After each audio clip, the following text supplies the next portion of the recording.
In this video, I'm speaking to psych expert Cassandra on how to make homeschooling fun for kids. I get it, I love enough to know why things get around. You're trying to play me, but I'm cutting it down. I'm making my stand like the tree roots. Asking my name, I'll be armed. Crude, I'm an apple on the tree, the adamant evade. We're planning on my seeds to make a new remake. I know that. Okay, I think one of the things that we need to understand, it depends really on what the age is of the child. It really depends what the age is, and then also then what structure was in place before, and then how do we maintain that structure afterwards. So, for example, if you're looking at a child, particularly in primary school, and looking at about 6 to okay, let's look at from toddler, from creche to about grade 3. They are high energy, high maintenance in terms of they need to burn a lot of energy. They need to burn energy in order for them to learn anything. So you're going to have a child that is full of energy running around the household. And so how do you cater to that child? As a parent, that is where games come into play. So everything becomes a game to that child so that you can burn off the energy for that child.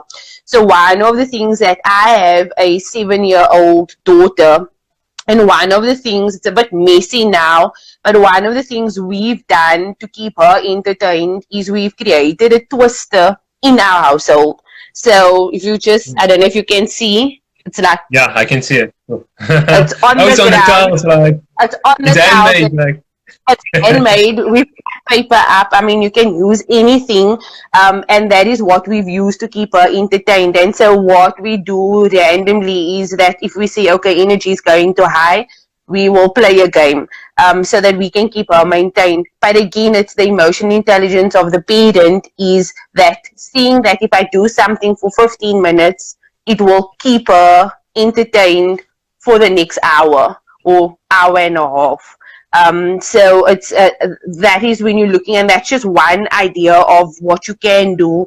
I mean, there's many games that you can. I mean, lots of parents, grandparents need to take it back, way back, where we played 5 stones, for example, or when you bring that old games out of, especially in our colored communities, bringing that old games out of the box, the 5 stones, the playing hawks on your tiles, if you have tiles, if you have a small little yard, playing hawks, that burns a lot of energy in young children.